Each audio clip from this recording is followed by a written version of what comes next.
بذاری من از این بیشتر بهتون میگم. جوانای امروز اصلا فراموش شدن از دید من. شما مسائل جوانا رو اصلا در نه تلویزیون نه در سینمای ما نمیبینین. من اعتقاد دارم سریال ها یا فیلم هایی که ساخته میشه توی مثلا تلویزیون، با عرض معذرت اینو میگم، نه همشون ولی اکثریتشون 20 سال از جامعه عقب‌ترن و سینمای ما 2-3 سال عقب‌تره. جامعه داره راه خودشو میره، هیچ اهمیتی هم به من و شما نمیده، داره راه خودشو میره. عقل ایجاب میکنه که ما بیایم و مسائل اینا رو شناسایی کنیم.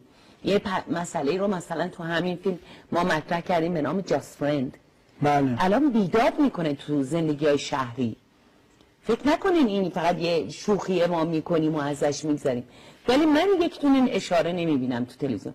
یا مسئله ایدز یا خیلی مسائل دیگه که شما بهتر آسیب اجتماعی تو جامعه رو ارتباطات سفید مثلا میدونیم. من سریع بگم برخی فیلمسازا وقتی میگن بریم سراغ مسائل اجتماعی فقط میرن سراغ مضامینی که تلخ و سیاست و این تلخ و سیاهی رو فقط میخوان بدون هیچ گونه آموزشی یا بدون هیچ راهکاری نمایش بدن و گاهی اوقات هم که شما در جریان هستید بیبرن تو مجامع جهانی برای جایزه گرفتن و این مصیبت رو گرفته بشین. نظرم راجع به این بگم بهتون، ببینید این مرز اختلاف علاقه نداره. کسانی که مخالف فیلم‌های اجتماعی هستن یا تندروی میکنن فکر کنم این باشه. شما ببینید حسودی نمیکنن. ببینید اینم به عنوان یه آیتم ببینید.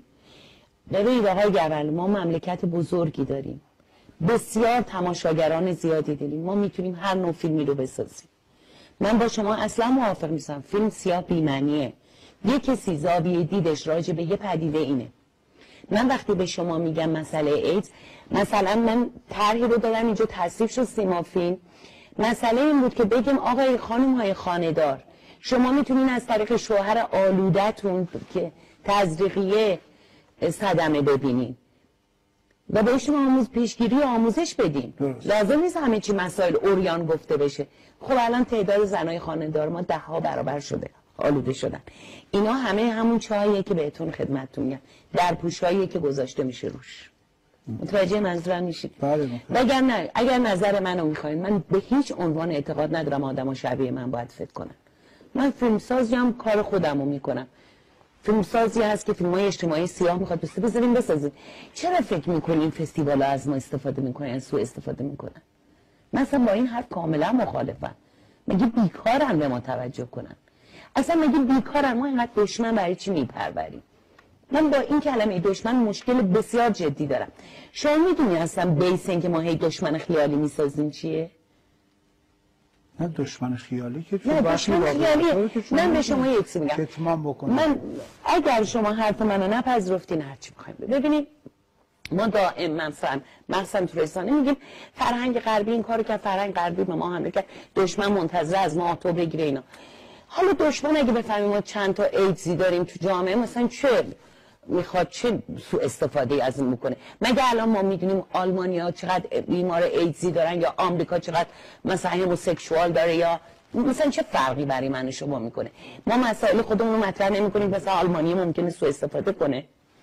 بعد میگن فرهنگ غربی نمیذاره غربی ها نمیذاره ما زندگی درست بکنیم. آیا غربی ها به شما میگن شما با خانمتون درست صحبت نکنید؟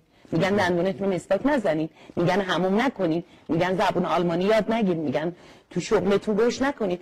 ببینید اینا همه افسانه است و نمیدونم اساسا چرا این نگرش رو دائم توی جامعه باب میکنن، به جای که به ما خود باوری بدن که شما به عنوان یک انسان ایرانی میتونی با فرهنگ ترین، با شعور ترین و درست ترین آدم، اخلاقی ترین آدم جهان بشی.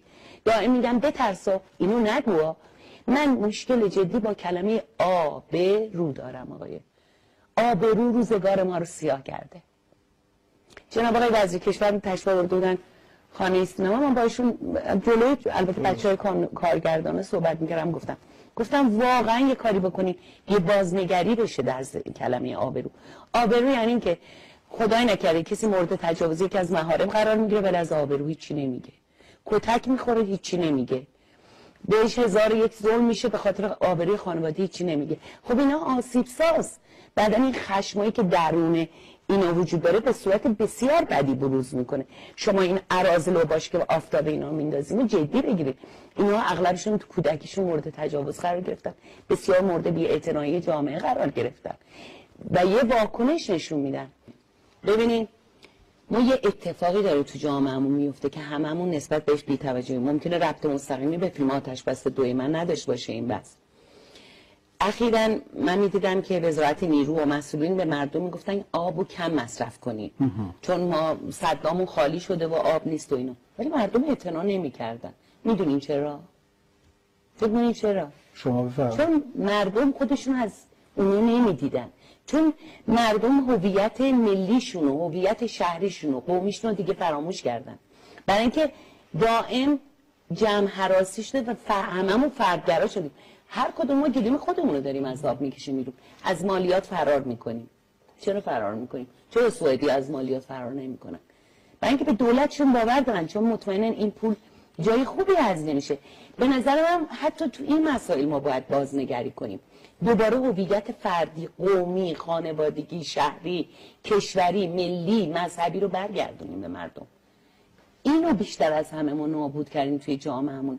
شما وقتی الان با جوانی امروز من به عنوان فیلمساز حرف میزنم، هیچ کدوم از این هویت ها رو قبول نداره اصلا، نه که قبول نداره، خودشو عضوی از یک دسته و گروه نمیبینه. این کمکاری ما بوده، کمکاری فرهنگی ما بوده. آقای گوهردو میگم جا شاید اینجا نه، از پس من تلویزیون دعوت نمی‌کنم تا یه تلفن گیر میارم تون میخوام حرف بزنم. برای متشکرم که دعوت کردین. نهایت متشکرم. بحثای خیلی خوبی بود.